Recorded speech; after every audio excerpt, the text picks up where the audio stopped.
Peritos que investigam as causas do incêndio dizem que o fogo começou no ar-condicionado.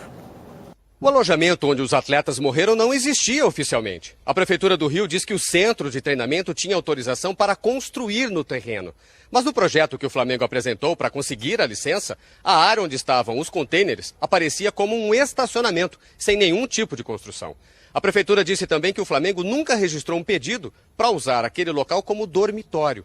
Sobre a fiscalização, nesses casos, a Prefeitura diz que só faz inspeção quando recebe denúncia. Mas a situação é ainda pior. A Prefeitura disse que o Ninho do Urubu não tinha sequer alvará de funcionamento. O Flamengo pediu o alvará em setembro de 2017, mas nunca apresentou o certificado de aprovação do Corpo de Bombeiros. O clube foi multado 30 vezes por continuar funcionando sem o alvará. Em outubro de 2017, a Prefeitura decidiu interditar o local, mas não explicou o que fez efetivamente para tomar essa decisão. O CT continuou funcionando à revelia. A Prefeitura do Rio informou que vai abrir um processo de investigação para apurar as responsabilidades. O Corpo de Bombeiro diz que o Ninho do Urubu ainda não tem o certificado de aprovação, um atestado de que há equipamentos contra incêndio funcionando. A corporação informa que o Flamengo deu entrada no projeto de segurança contra incêndio em 2010 e que desde então tem feito vistorias no local, a última em novembro do ano passado. Mas segundo os bombeiros, ainda havia pendências para a emissão do certificado, como mudanças de layout e ausência de dispositivos. O presidente do Flamengo, Rodolfo Landim, só apareceu para falar sobre a tragédia depois do meio-dia. Não respondeu a perguntas, nem deu informações sobre as instalações, nem das condições de segurança do local. Eu queria dizer para vocês que, obviamente, estamos todos consternados. Essa é certamente a maior tragédia pela qual esse clube já passou nos últimos 123 anos, com a perda dessas 10 pessoas. O Flamengo também está colaborando com as autoridades para que, vamos dizer assim, a causa desses acidentes, desse incêndio, possa ser apurada. Ninguém mais do que nós tem maior interesse para que isso ocorra. E, por fim, dizer que todos nós aqui do clube estamos de luto. É uma tristeza enorme que a gente está sentindo.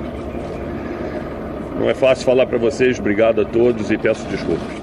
A Procuradora-Geral da República, Raquel Dodge, disse em Brasília que é preciso mais rigor na atuação das instituições de controle e fiscalização. Condolências às vítimas, aos seus familiares e a toda a população brasileira, porque estamos vendo uma sucessão de fatos e muitas vezes são desastres evitáveis, preveníveis e precisamos estar atentos a eles para que as instituições de controle, fiscalização e punição realmente funcionem no Brasil. Nós perguntamos para a Prefeitura do Rio por que o centro de treinamento do Flamengo continuava funcionando mesmo com a ordem de interdição de 2017. A Prefeitura declarou que multou o Flamengo 30 vezes e que não tem poder de polícia. Nós não conseguimos resposta do Flamengo. A Prefeitura do Rio determinou a realização de fiscalização no centro de treinamento de outros 2 clubes. Segundo a Prefeitura, o do Vasco da Gama, conhecido como CT das Vargens, não tem registro de pedido de licenciamento para edificações nem de alvará.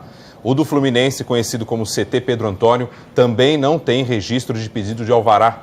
Nós ainda não tivemos resposta do Vasco nem do Fluminense. O Ninho do Urubu pertence ao clube desde a década de 1980 e nos últimos anos passou por várias melhorias. O local onde aconteceu o incêndio seria desativado em poucos dias. Ninho do Urubu. Assim é chamado o centro de treinamento que oficialmente leva o nome do ex-presidente George Elal, homenageado com esta estátua na entrada do CT. Foi na administração de Elal, nos anos 80, que o clube comprou o terreno na zona oeste do Rio com o dinheiro da venda de Zico para a Udinese da Itália. Mas até erguer o CT, décadas se passaram. O clube contou com doações de torcedores, teve um longo período com dificuldades financeiras.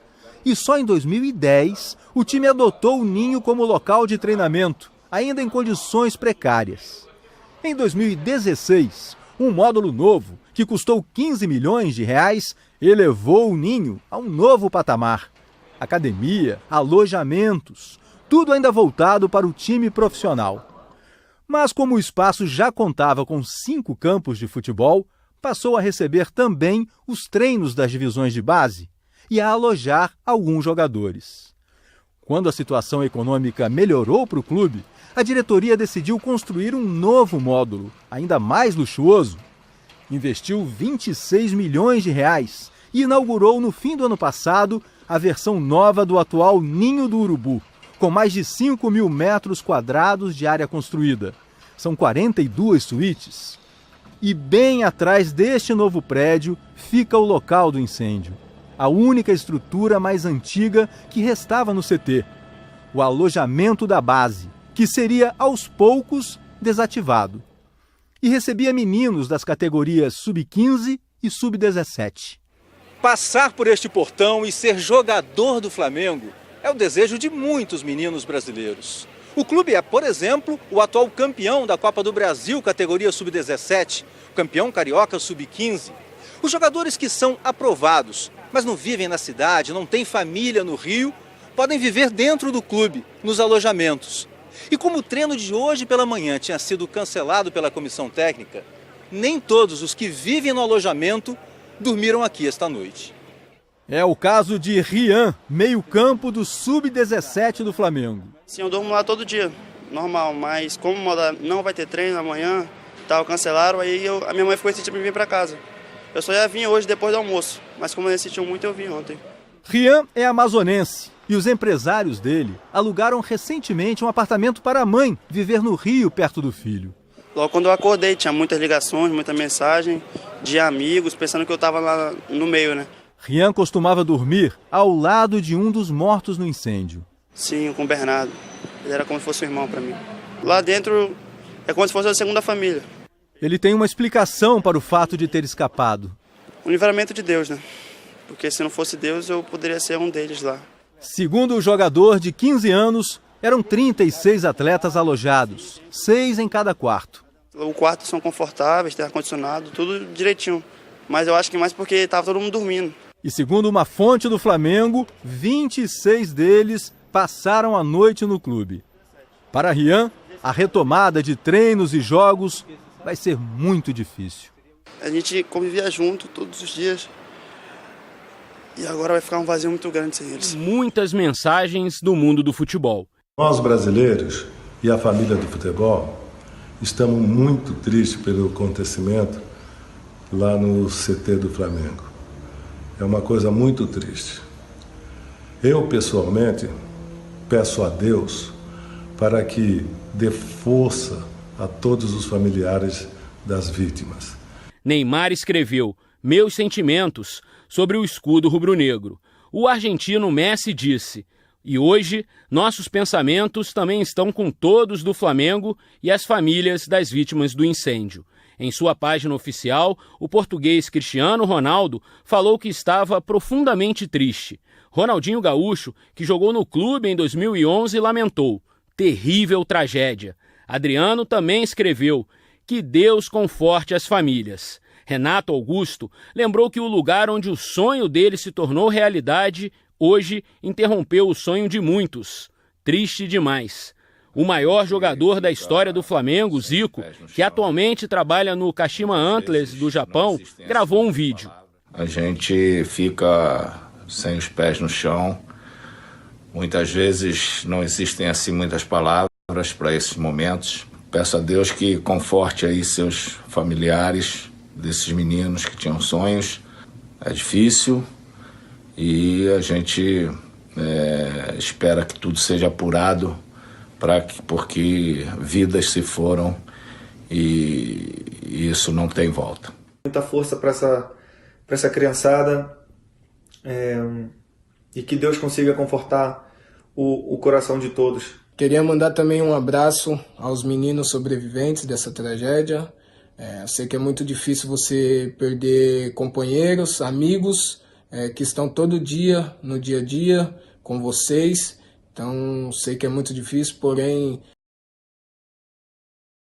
espero de alguma maneira que vocês possam encontrar formas de seguir em frente e buscar os sonhos de vocês, tá bom? A FIFA, o Comitê Olímpico Internacional e a Confederação Brasileira de Futebol também se manifestaram e usaram a hashtag Força Flamengo. O presidente Jair Bolsonaro também deixou uma mensagem. Nessa manhã, tomamos conhecimento da triste tragédia ocorrida no centro de treinamento do Flamengo, vitimando jovens vidas que iniciavam sua caminhada rumo à realização de seus sonhos profissionais. Consternado, o presidente da República se solidariza com a dor dos familiares nesse momento de luto. Nesta sexta-feira, melhorou o estado de saúde do presidente Jair Bolsonaro, que permanece internado em São Paulo. O presidente Jair Bolsonaro acordou hoje sem febre e bem disposto no hospital israelita Albert Einstein. O boletim médico informou que ele apresentou boa evolução clínica nas últimas 24 horas e que houve melhora nos exames laboratoriais. Segundo o porta-voz, ainda não é possível dizer que a pneumonia foi vencida, mas o presidente está bem melhor. A administração das drogas está fazendo efeito e ele hoje, o quadro dele hoje, eu o estou acompanhando desde a cirurgia, visualmente, emocionalmente, é o melhor dia que o presidente passou. O boletim informou ainda que o dreno colocado no abdômen há 4 dias foi retirado hoje e que, devido à melhora do quadro intestinal e boa aceitação da dieta líquida, a sonda nasogástrica também foi retirada. Os médicos disseram que o dreno não é mais necessário porque o acúmulo de líquido no abdômen já foi resolvido. E a retirada da sonda, que segundo o porta-voz da presidência deixou Jair Bolsonaro muito aliviado, mostra que o intestino está funcionando bem. Ontem ele já tomou caldo de carne e hoje caldo de galinha. Hoje autorizaram uma reunião com o ministro Tarcísio de Freitas da Infraestrutura e com o subchefe de assuntos jurídicos da Casa Civil, Jorge Oliveira. Segundo o Palácio do Planalto, eles se reuniram no escritório montado no hospital para despachos do presidente e trataram do Programa Nacional de Segurança da Aviação Civil. Neste encontro, o presidente Jair Bolsonaro também assinou um decreto que concede indulto humanitário restrito a presos condenados que tenham desenvolvido doenças graves ou terminais. Em 2017, o indulto de Natal do então presidente Michel Temer foi suspenso pelo Supremo Tribunal Federal depois de ser contestado pela Procuradoria-Geral da República. A PGR tinha visto o risco de condenados na Operação Lava Jato serem liberados pelo decreto. No ano passado, Temer decidiu não conceder o benefício. O Tribunal Regional Federal da 4ª Região, em Porto Alegre, aprovou o nome do juiz Luiz Antônio Boná para assumir os processos da Lava Jato em Curitiba. O Conselho de Administração do TRF4 confirmou por unanimidade o juiz curitibano Luiz Antônio Boná para a vaga que era de Sérgio Moro, na 13ª Vara Federal de Curitiba. O critério para a escolha foi o tempo de serviço. O Dr. Boná é um excelente juiz, extremamente experiente. Como eu disse, é o mais antigo na 4ª Região, né? Então, um critério bem objetivo. É um juiz que já tem mestrado, estudioso, foi servidor do Poder Judiciário antes de ser magistrado. O novo juiz da Lava Jato tem 64 anos e especialização em direito público.